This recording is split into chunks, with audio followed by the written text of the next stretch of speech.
How's it going, guys? It's Cole from See Through Panel showing off the Exile hardcover by Erik Kriek, published by Living the Line and retailing for $40 US. Before I get too deep, I'm not going to be spoiling too much about this book, talking about the general premise, what got me interested, but I'm going to be flipping through a lot of the art, just indiscriminately showing off pages, so if you're worried about seeing a spoiler, being visually spoiled, read the book first, come back after, we can talk about it then. This is a book that I was initially interested in because I saw it in previews, and I just thought the art style was super interesting. The monochromatic, very thick, inky style, I think, set it apart from everything else in the previews. And I was interested in also the kind of like Norse Viking, what seemed like a Viking story. And that is very much what it is. It is written and drawn by Erik Kriek, who I saw this book and then bought In the Pines, his Murder Ballads book that I've covered before on the channel, and thought it was excellent. So I actually bought this book because I really wanted to see more of his work, and I couldn't really wait for this book to get here. But this is the first book I technically purchased, just not the first book I read. And the hardcover itself, pretty simple, no crazy production on it, but it's simple and clean, and I like the cover and back cover, kind of making a full image. I thought it was pretty standard stuff. I mean, you don't really need that stuff. I talk about it on the videos a little bit, but I don't really care. I love holding a book with high production value, but I don't need that. It's really more about the art and the story. And this story is essentially a man who was... Here we have a full cast page. So there's a lot of characters in here. You don't really need to remember everything. Halstein Thordson is our main character. He is this guy right here. And he is the Exile. And he got exiled for killing somebody. That's pretty much all we know at the beginning. I won't talk much about that. He's exiled for 7 years, and this story is about his return to his home to see his father's land, to reconnect with his family and the people he knew, just to come back home. It's something he's always wanted to do. His time away was full of bloodshed and violence, and he wants to get as far away from that as possible. You have these pages showing that violence, and they always have red in them, where most of the book does not have much color at all. As I said, very monochromatic style that we've seen from Erik Kriek before in The Pines. And so he wants to come home. He returns with his two companions that were with him on his journey, basically as a mercenary. And what unfolds is essentially a feud between two families, all revolving around Halstein's acts and the deeds he did to get exiled in the first place. What it was exactly that he did and how different people view it and how they have different perspectives on it. And we don't really even fully get the ramifications of his actions until quite towards the end of the book. It is part revenge story, part making amends, retribution, part just kind of like, how would you, like, almost like a Romeo-Juliet terrible family feud kind of thing, but there's not a real love interest in the book. Halstein's mother-in-law owns the land now, and she has tree thieves and a man trying to kind of like become her suitor because he wants to marry into the land, get the trees. The trees are more valuable than gold in this land because it's so barren. So wood is really priceless. And he's trying to marry her specifically for the land. He's pressuring her to do it. When she won't marry him, he has people come and steal the wood so he can, sell her on protection and things like that. And so Halstein walks into this situation, has to try to find a way to remedy it, and becomes entangled in all that, as well as his past comes back to haunt him. And that's pretty much all I can say about the story. That is pretty much the entire story. There is action. There is some almost like horror scenes that you're seeing here. There is a bit of sweet kind of family reconnecting that is really endearing for our main character. Although I will say, I'm not sure you're supposed to really love our main character. Even throughout the book, I think you're going to learn to like him less. But there are characters, in a good way, he was meant to be that way.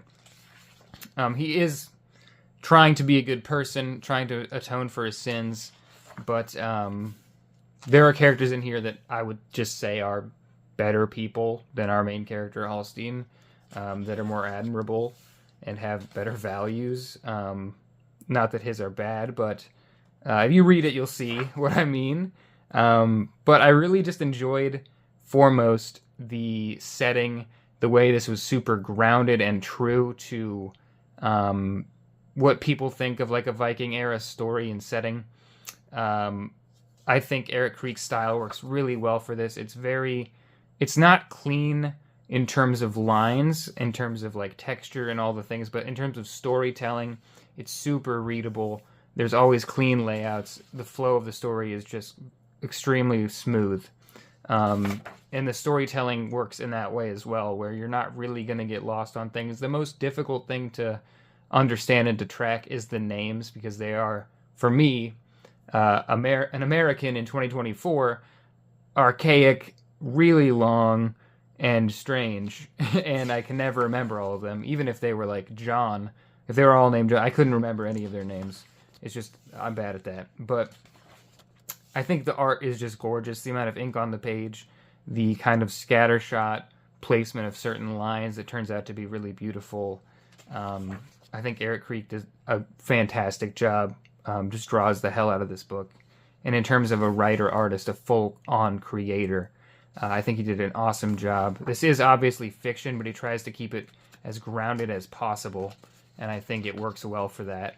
I think there is very little surrealism, very little like magic, you would say. There is a tiny bit of things that you obviously wouldn't go down that way, but that's the very end, and it kind of acts as this twist. Did that happen? Did that not happen? Was it really this thing that did it, or did it just happen to coincide? I mean, it's a very grounded story in what feels to me, as a non-expert, to be very historically accurate and very like true to the setting. And I really enjoyed that. I love fantasy and I love fiction, but when I'm reading kind of like alternate history or things like that, I do really love a nice, like, super well-informed view of a place and a time, and this feels like that. Obviously, the language probably is made a little more simple for people to understand, and obviously it's in English, but yeah, I just thought it was fantastic through and through. I'm flipping through more of it. I'm getting towards the ending, so maybe we get back to the front. But yeah, let me get some close-ups here. I don't really see any discussion of Erik Kriek. I will admit I have been less active in the comics community last few months. I haven't been reading other people's thoughts and stuff. I've been trying to avoid kind of getting other opinions on things, because I have a huge reading list of my own, and seeing stuff I need to read online won't help me get through my current list. And also, I don't like to be super informed about things before I read them. Like, the things I say in this video are the maximum amount of information that I would want to have before I read something. And oftentimes when you get an opinion of a book online, on Reddit or on forums or in other videos, while it may not be a direct spoiler, it kind of informs your whole view on a book that you're about to read. And I don't really like doing that, so I've been trying to kind of like have my own opinions about things, more so than I did before, because sometimes I think my own opinions are mine, but I realize maybe I read that. Did I read that somewhere before I read the book, like months ago, and I just correlated it now? I don't know. It could be in my head, but I don't want that happening. I want to make my own decisions about things, and so I haven't been very active, but that was a tangent. I don't see his name pop up at all. I'm sure maybe like the 11 O'Clock's comics guys maybe talk about him, because they talk about all sorts of obscure stuff, but I haven't listened to them in a long time either. But they're like the only channel I could really see. Earl Grey maybe, but it would have to be some people who really dive deep into the medium, because I can't see this being super mainstream. I don't know what Living the Line is. I don't know the publisher at all, I don't think. But I would love to see his name pop up more, and I want to see more of his work published in English if he has more work. And if he doesn't, I hope that we get continued publication of his stuff over here in the States, because he's one of my very favorite recent findings in terms of indie creators. I think he's really does a great job and has such a consistent style and tone in everything that he does, and it's violent and emotional and raw and just utterly compelling through and through. So I said twice as much as I thought I would say about this book. Pretty simple stuff, pretty simple like way to describe the story. Didn't think I had much to say, but apparently I did. Thanks a lot for listening, guys. If you have an idea for new manga for me to read, I'm catching up on so many of the books that I've been reading lately. So I've got Kaiju number 8, and I'm going to be finishing Hell's Paradise, and I'm going to be starting Witch Hat Atelier, which leaves me with Die Dark. So Witch Hat Atelier and Die Dark are kind of the ones I've been loading up on, and I'm going to be current on a few and finish some stuff, so I definitely need some new stuff, or maybe some old stuff that I could read all of. Shorter stuff, like, less than 10 volumes, less than 20 volumes, even single books. I just want to do some like self-contained things I don't need to buy a whole new shelf for would be great. But either way, thanks a lot for watching, guys. Peace.